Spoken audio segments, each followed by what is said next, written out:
11.65% वृद्धि के साथ आज कोल प्रोडक्शन 997 मेट्रिक टन्स का उत्पादन किया है। इस वर्ष एंड तक, इस फाइनेंशियल एंड तक हमारा एक्सपेक्टेशन है, टारगेट भी है 1080 मेट्रिक टन्स का आप सब लोगों का सहयोग से हम अचीव करेंगे, हमारा विश्वास है। कैप्टिव माइंस हो, कमर्शियल कोल माइंस हो, उससे लगभग 170 मेट्रिक टन्स का हम एक्सपेक्टेशन कर रहे हैं इस साल। प्रत्येक इस अपॉर्चुनिटीज के साथ हम अपनी पावर सिक्योरिटी को और मजबूत करने के लिए और तथा इस सेक्टर में आत्मनिर्भरता बढ़ाने के लिए भारत को एक शक्तिशाली देश बनाने के लिए गवर्नमेंट का पीएसयूज भी हो, कमर्शियल सेक्टर के सभी एंटरप्रेन्योर्स भी हो, हम सब मिलकर काम करना है। इलेक्ट्रिसिटी का आज बढ़ते हुए डिमांड पूरा करने के लिए थर्मल पावर के लिए जो कोल जितने भी हमारा डिपेंडेबल है, उस टारगेट को दिन दिन आज बढ़ रही है। इसके लिए कोल का डोमेस्टिक प्रोडक्शन बढ़ाना और इंपोर्ट करना एक गवर्नमेंट ऑफ इंडिया का पॉलिसी है। क्योंकि आज मैं देख रहा था कुछ देश में पावर ग्रिड कोलैप्स होने के कारण उस कंट्रीज में पूरा कोई घर से भी बाहर नहीं निकल रहे, ये स्थिति है। इसीलिए अगर पावर चाहिए, बिल्कुल उससे पहले कोल चाहिए। कोल के बिना पावर नहीं, पावर के बिना जिंदगी भी नहीं। इसीलिए हम पूर्ण रूप से कोल प्रोडक्शन बढ़ाने के लिए हम मिलकर प्रयास करना चाहिए।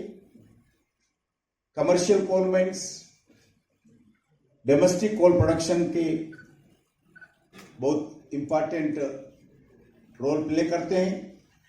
कमर्शियल कोल माइंस के द्वारा देश में प्राइवेट सेक्टर के द्वारा इन्वेस्टमेंट बढ़ेगा और जो आज का देश का पुकार है रोजगार भी बढ़ेगा और देश के और स्पेशली कोल बोरिंग स्टेट्स को सामाजिक और आर्थिक लाभ होने वाला है कोल के द्वारा।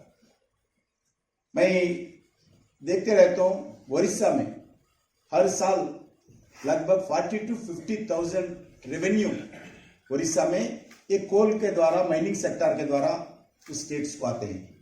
इसीलिए स्टेट्स को भी हम आर्थिक स्थिति से, रोजगार की स्थिति से उस स्टेट्स को भी एंकरेज करना चाहिए, शक्ति बनाना चाहिए।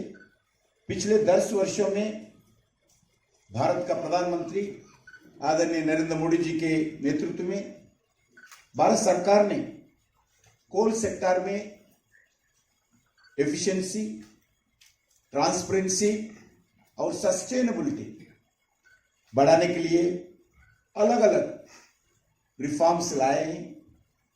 आज हमारे सामने दिखते हैं जो रिफॉर्म्स 2014 के बाद भारत में लाए गए हैं, उसका अपने आंखों के सामने और रिजल्ट्स भी आ रहे हैं।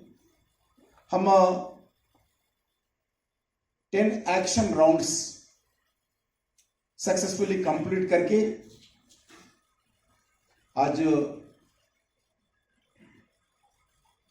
लगभग 113 कोल माइंस का एक्शंस का आज आपके सामने रखने वाले हैं। इन माइंस में चालू होने पर जो आज का एक्शन में है, हम एक्सपेक्टेशन करते हैं लगभग मोर देन 38,000 का इन्वेस्टमेंट्स इस 113 कोल माइंस में होने वाला है। और इसके साथ साथ लगभग 3.5 lakh direct and indirect employment generation भी होगा, ऐसा हमारा एस्टिमेशन है। कमर्शियल कोल माइनर्स का ऑपरेशंस तेजी गति से शुरू, 100 मिलियन टन का प्रोडक्शन का टारगेट कर रहे हैं, जिसमें अर्ली प्रोडक्शन के लिए इंसेंटिव्स भी प्रदान किया जाएगा। कुकिंग कोल मिशन का टारगेट 2029-30 तक उत्पादन को लगभग 140 मिलियन टन का हम टारगेट आपके सामने रखने वाले हैं। कोल एवैक्यूएशन रेलवे प्रोजेक्ट और 103 फर्स्ट माइल कनेक्टिविटी प्रोजेक्ट भी पूरा तरह लाइनअप में है। एक्शन प्रोसेस में निरंतर सुधार हम कर रहे हैं, जिसमें revised upfront amounts, reduced bid security और बिड सिक्योरिटी के लिए इलेक्ट्रिक फंड ट्रांसफर सिस्टम और real time gross transfer system को उस एक्सेप्टेंस की किया है। मुझे इस एक्शंस के 10th ट्रांच के हम कई फर्स्ट टाइम बिडर्स भी आज दिए। अभी भी हमारा एडिशनल सेक्रेटरी बोले थे, पहली बार बिड में पार्टिसिपेट हुआ, सक्सेसफुल बिडर बनकर आए। आज हम 27 कोल ब्लॉक्स की एक्शन प्रोसेस का आज शुभारंभ करने वाले हैं। कमर्शियल कोल ब्लॉक्स का एक्शंस का आज सफलता होगा और हम विश्वास है कि आने वाले समय में भी निरंतर कोल ब्लॉक्स का एक्शन चलने वाला है। मैं आप सब लोगों से मैं आग्रह करता हूं, इस एक्शंस में उत्साहपूर्वक आप लोग भाग लेना चाहिए। भारत का प्रधानमंत्री नरेंद्र मोदी जी के निर्धारित भारत के विजन में अपना आप सब लोग योगदान देना चाहिए।